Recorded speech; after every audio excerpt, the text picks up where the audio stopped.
안녕하십니까 17교구 성도 여러분. 주님께서 주시는 은혜와 축복이 모든 성도들 가운데 넘치기를 바랍니다. 그 축복은 무엇보다 하나님의 말씀을 의지하고 또 하나님의 말씀에 순종할 때 주님께서 우리에게 허락하시는 평안과 은혜일 줄로 믿습니다. 이 시간 주님 주시는 말씀을 듣고 그 말씀대로 순종하시는 저와 여러분 되시기를 원합니다. 오늘 우리에게 주시는 하나님의 말씀은 사도행전 19장 3절에서 7절 말씀입니다. 신약성경 220페이지쯤에 있습니다. 사도행전 19장 3절에서 7절 말씀, 제가 봉독할 텐데요, 가능하신 분들은 함께 말씀을 봉독하시면 좋겠습니다. 바울이 이르되 그러면 너희가 무슨 세례를 받았느냐? 대답하되 요한의 세례니라. 바울이 이르되 요한이 회개의 세례를 베풀며 백성에게 말하되 내 뒤에 오시는 이를 믿으라 하였으니 이는 곧 예수라 하거늘 그들이 듣고 주 예수의 이름으로 세례를 받으니 바울이 그들에게 안수하매 성령이 그들에게 임하심으로 방언도 하고 예언도 하니 모두 12사람쯤 되니라. 아멘. 오늘은 성령의 충만함을 받읍시다 라는 제목으로 말씀을 전하려고 합니다. 우리가 지난주에 살펴본 것처럼 아볼로라는 교회 지도자가 있었는데요, 이 아볼로가 처음에는 요한의 세례만을 알고 있었죠. 그래서 나중에 브리스길라와 아굴라 부부한테 이제 성령의 세례를 받고 더욱더 충만하여 주의 복음을 전하는 장면이 이제 18장에 나왔었거든요. 그런데 이제 19장에는 그러니까 그렇게 아볼로가 변하기 이전에 복음을 전했던 그 복음을 받아들였던 사람들, 그러니까 요한의 세례만을 알고 있었던 제자들을 바울이 만나는 장면으로 시작을 합니다. 그리고 이제 바울이 그들에게 성령의 세례를 전하는 장면이 나오는 것이죠. 성도 여러분, 요한의 세례는 무슨 세례입니까? 회개의 세례인 거죠. 자신의 죄를 인정하고 물에서 세례를 받음으로 죄 씻음을 받는 세례입니다. 그런데 이 세례를 받을 때, 물에서 세례를 받을 때 우리는 이제 어떻게 세례를 줍니까? 머리 위에 이렇게 물을 3번 뿌리는데요. 그런데 사실 옛날의 세례의 형식은 물에 완전히 잠기는 형식이었습니다. 왜냐하면 이렇게 물에 머리부터 발끝까지 빠지면 어떻게 됩니까? 그 상태에서 계속 있으면 사람이 죽게 되지 않습니까? 마찬가지로 이 의식은 우리 자신이 죽어야만 한다는 것을 의미하는 것이죠. 죄의 값은 사망이기 때문에 그런 것입니다. 그래서 이 세례의 의식은 어떤 의식입니까? 이제 죄된 나의 자아는 죽고 내가 새 사람이 되기를 원합니다. 그렇게 살기를 원합니다. 고백하는 그런 의식이 바로 물세례 의식이라고 할 수 있습니다. 근데 여러분, 우리가 죽고 싶다고 죽어질 수 있습니까? 우리 힘으로 죽을 수 있습니까? 절대 안 되는 것이죠. 요한의 세례, 물세례를 받는다고 우리가 죽는 게 안 되는 겁니다. 마음대로 되지 않는 것이죠. 왜 그렇습니까? 요한의 세례를 받아서 나는 죽었다라고 고백해도 우리가 다시 죄된 세상으로 나아가면 죄의 유혹들이 얼마나 많습니까? 그리고 우리가 죄된 육신 가운데 거하고 있기 때문에 우리는 다시 죄를 짓게 되는 것이죠. 사도 바울조차도 로마서에 보면은 또 정말 내가 정말 원하기는 하나님의 뜻에 순종하기를 원하지만 나의 죄된 육신은 계속해서 죄를 향해 나아간다라고 고백하고 있지 않습니까? 그래서 우리는 한 번 죽는 것으로 그쳐서는 안 되는 것입니다. 그러면 물 세례는 그렇다면 예수님의 세례는 어떤 세례죠? 예수님의 세례는 우리가 죽는 물 세례에서 끝나는 것이 아니라 예수님의 세례는 물과 성령의 세례죠. 그래서 회개하고 죄된 내 자신이 죽었다고 고백하는 자들에게 그리스도 예수의 영이신 성령께서 임재하시는 것, 그것이 바로 성령 세례를 받는 것입니다. 그리고 예수 그리스도를 고백하는 자들에게는 이런 성령의 세례가 이미 임한 것이죠. 왜 그렇습니까? 성령께서 함께하지 않으시면 그리스도 예수를 구주로 고백할 자가 없기 때문입니다. 그런데 중요한 것은 무엇이냐면 이 성령의 세례를 이미 우리가 예수님을 믿는 자로서 받았다라고 한다면, 그러나 성령의 충만함은 우리가 날마다 순간순간 간구해야 하는 제목이라는 것이죠. 왜 그렇습니까? 내가 끊임없이 살아나기 때문입니다. 내 자아가 계속해서 살아나기 때문에 우리는 순간순간 또 날마다 성령의 충만함을 간구하며 살아야 하는 것입니다. 그래야 우리는 정말 사도 바울의 고백처럼 이제 내가 사는 것은 내가 사는 것이 아니요 오직 내 안에 계시는 그리스도께서 하신 것이라 라고 고백할 수 있게 되는 것입니다. 성령님과 동행할 때 그것이 이루어질 수 있다는 것이죠. 이렇게 바울이 성령의 세례를 또 그들에게 전하고 성령의 예수 그리스도의 복음을 전하고 그들에게 안수했을 때 성령이 그들에게 임하시고 방언도 하고 예언도 했다라는 기록이 6절 7절에 나와 있습니다. 요한의 세례를 받았던 이들에게 예수 그리스도의 이름으로 세례를 베풀고 안수했을 때 성령께서 임재하셨고 성령의 능력이 역사하시게 됐던 것입니다.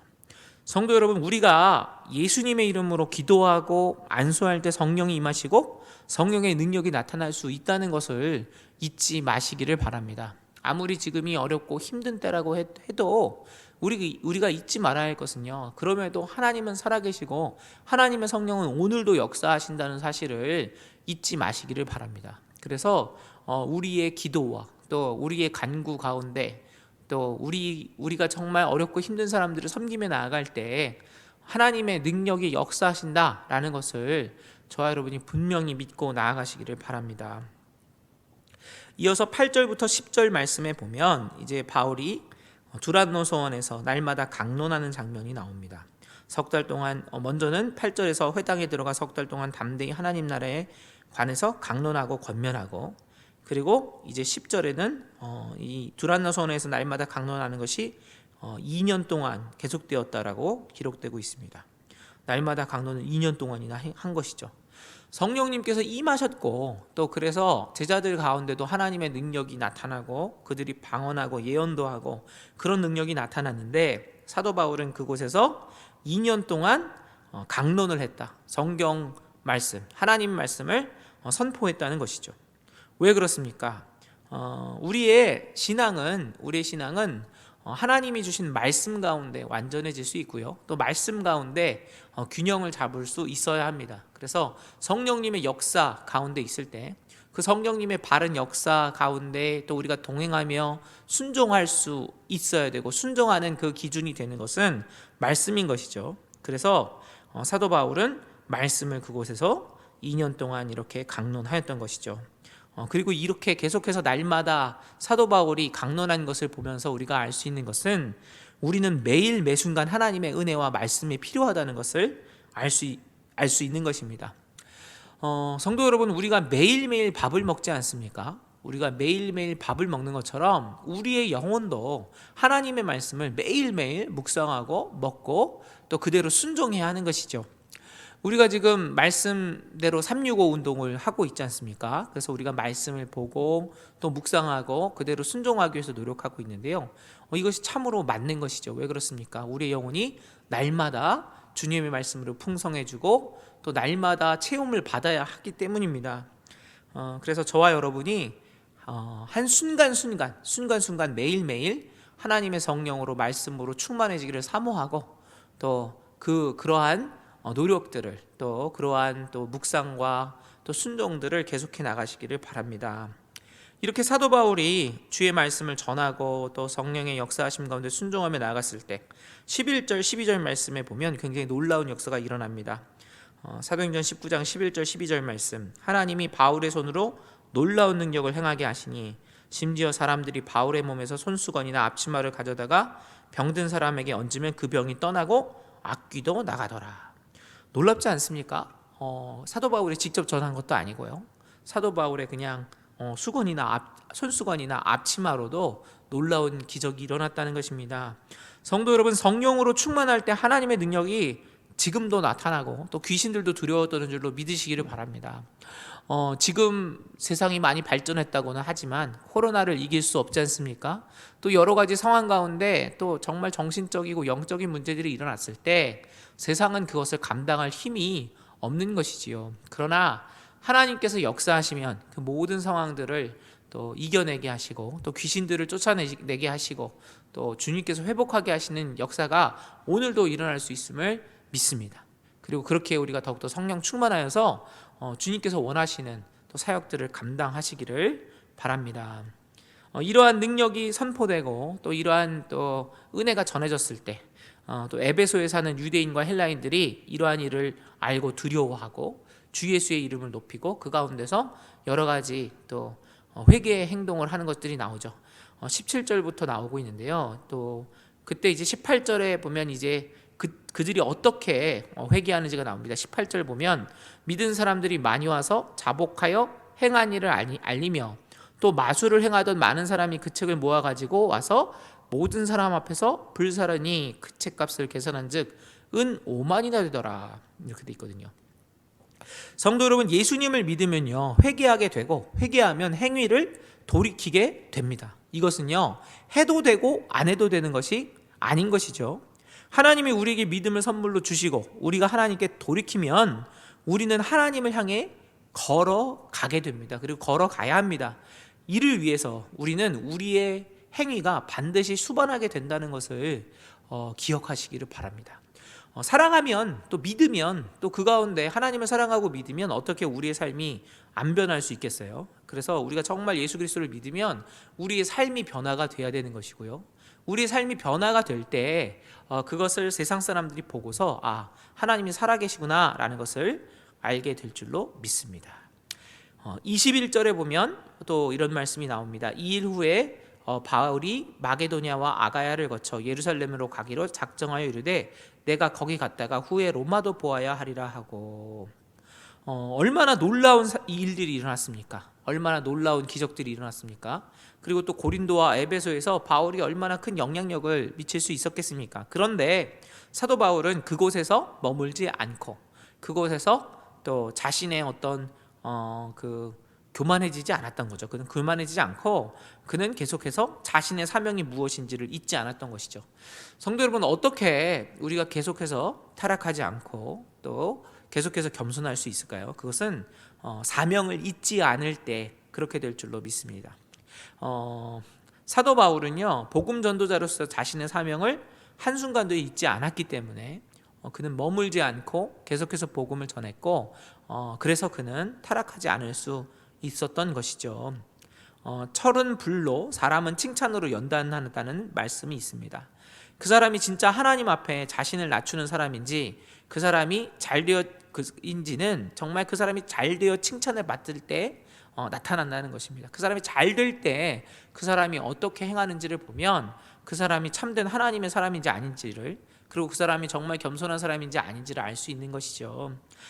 성도 여러분, 우리는 어떠한 상황이든지 간에 우리가 하나님의 종임을 잊지 않고 또 하나님의 사명을 잊지 않고 하나님과 사람 앞에서 자신을 낮추고 주님의 말씀에 온전히 순종하게 되기를 원합니다. 그런데 이렇게 놀라운 사역들이 일어나면 또 이제 사단도 그런 어떤 사역들 가운데 더 자신들이 끊임없이 영적인 전쟁들을 또 행하는 것을 보게 됩니다. 23절에 보면 어떤 일이 일어납니까? 그때쯤 되어 이 도로 말미암아 적지 않은 소동이 있었으니 24절에 즉 데메드리오라 하는 어떤 은장색이 은으로 아데미의 신상 모형을 만들어 직공들에게 적지 않은 벌이를 하게 하더니, 이렇게 기록이 되어 있습니다. 에베소 지역은요 사실은 우상을 섬기는데 아주 열심이었던 지역입니다. 특별히 올림푸스, 그리스 로마 신화의 12신 중에 하나인 아르테미스 신을 섬기던 지역이에요. 그런데 바울이 복음을 전하게 되면서 믿게 된 사람들이 우상을 불태워버리고 이렇게 되니까 이제 우상 만드는 업자들이 이제 그 돈을 못 벌게 된 것이죠. 그들이 사실 어떻게 보면 그들이 아주 우상 섬기는데 열심이었다기보다는 그들이 이제 우상을 만들어 돈을 벌었었는데 그게 안 되니까 이제 바울을 핍박하게 되었던 것입니다. 어떻습니까? 바울이 복음을 전했는데 바울이 핍박당하게 되었다는 것이죠.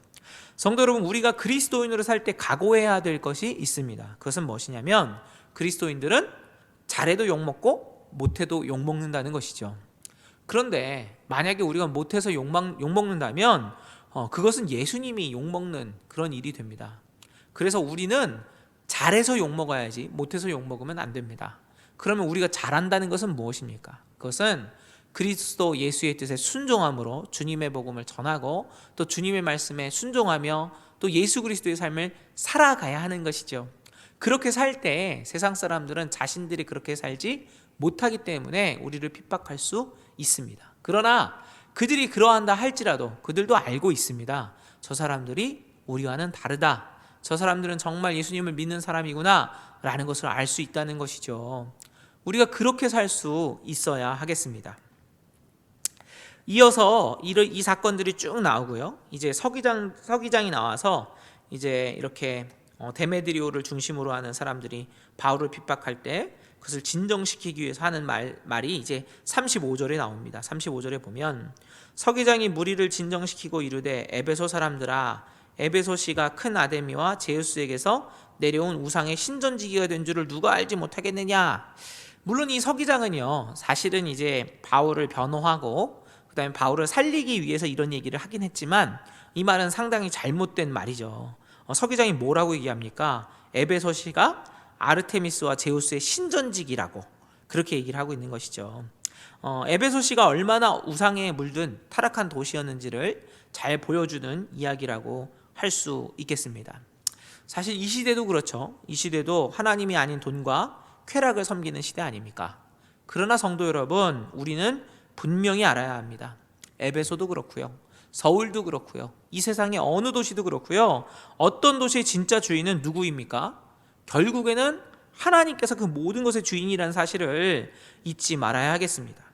하나님께서는요 마땅히 모든 피조물과 모든 도시들의 경배를 받으시기에 합당하신 주님이 되십니다. 그리고 결국 하나님의 시간에 모든 세상은 하나님께 심판을 받게 되고 하나님께서 모두에게 경배를 받게 되실 줄로 믿습니다. 성도 여러분, 우리는 이미 성령 세례를 받은 사람들이지만 날마다 순간순간 성령의 충만을 간구해야 되겠습니다. 그리고 성령이 충만해질 때 하나님께서 주의 복음이 선포되는데 필요한 능력과 또 필요한 모든 것들 채워주실 줄로 믿습니다. 그리고 우리가 믿을 때 우리는 회개하고 우리의 삶 가운데 변화가 있어야 하겠습니다.